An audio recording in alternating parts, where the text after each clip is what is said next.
just 5 minutes. Yeah, you can start. Start from Manga. Good morning everyone.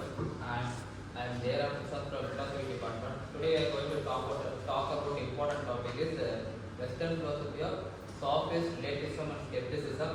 Who they are, their ideas about relativism and skepticism are going to see this. Why did the Sophists arise? 5th century BC Athens, democracy, debate, uncertainty, collapse of old values, new need, persuasion skills to get to the top positions. In Athens 5th century BCA, a vibrant democracy, yet full of political uncertainty, collapse of traditional aristocratic values and the rise of public debate. People needed new skills, not only bravery, people needed new skills also. Rhetoric, the art of persuasive speaking. The Sophists emerged to fill this need.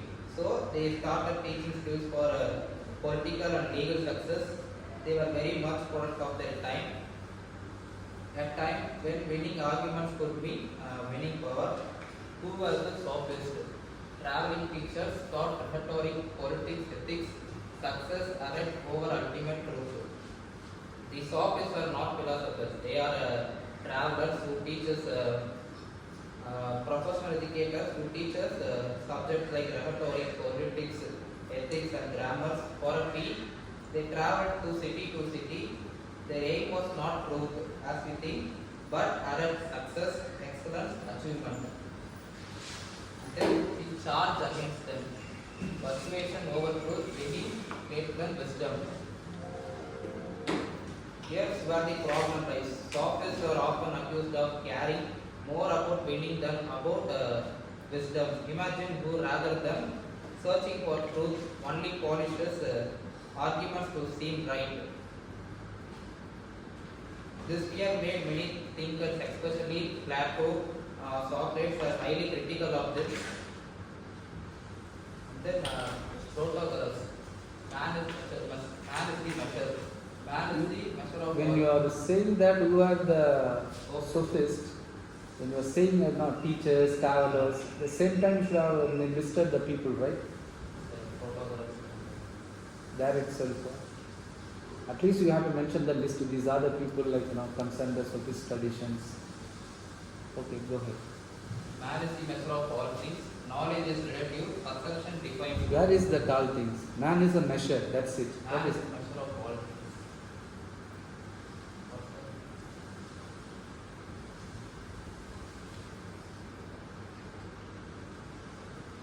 You are not getting what I am asking you. Protagoras is one of the most famous sophists. He famously declared, man is the measure of all things. Things that are that they are, and things that are not that they are not. This means truth is relative. What appears true to one person is true for them only. There is no absolute objective standard outside human perception. Then sophist and relativism. Go. Perception becomes. Sophist and relativism. Truth is subjective. No universal standard of right and wrong. Each person views equal value. Relativism follows naturally from Protagoras' statement. Truth becomes subjective, different for each individual. There is no universal standard for morality, justice, or beauty. One person's good could be another's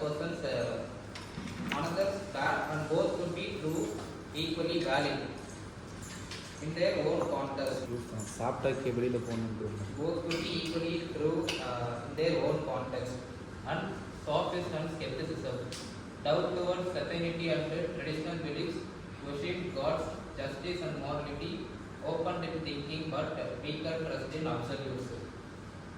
Alongside relativism, Sophists also cultivated skepticism. They doubted traditional beliefs, including the gods, moral codes, and even the ability of humans to know anything with certainty. For example, Protagoras himself said about the gods concerning answering the thoughts. They have no means of knowing whether they are exist or not. While questioning everything, they encourage free thinking, but also risk eroding trust in any absolute foundations.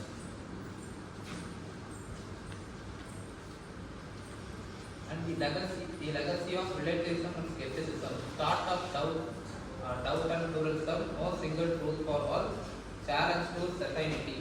The impact of sophistic relativism and skepticism was huge.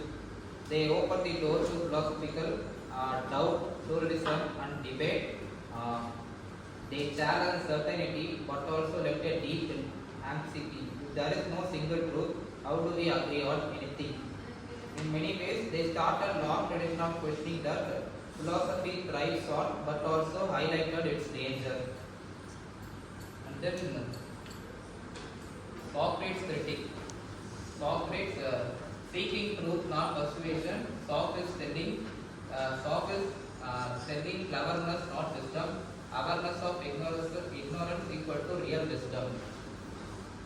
And then Socrates came. He rejected Sophists are false teachers.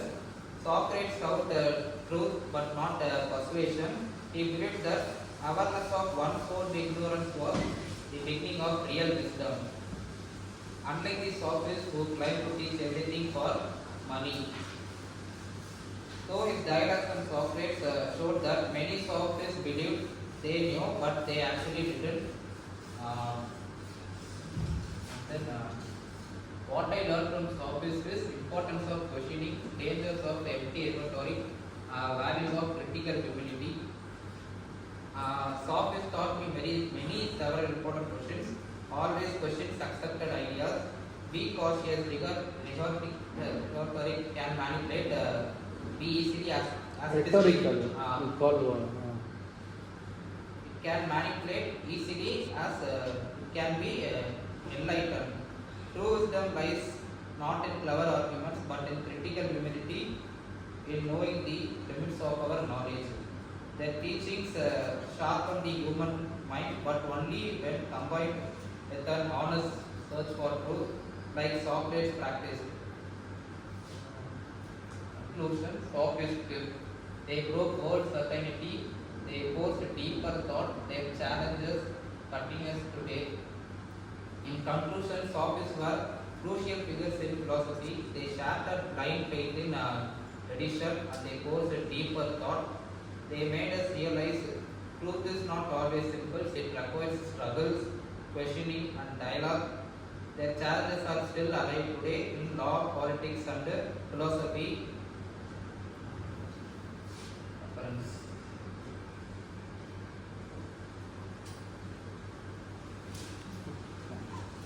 It's a syllabus.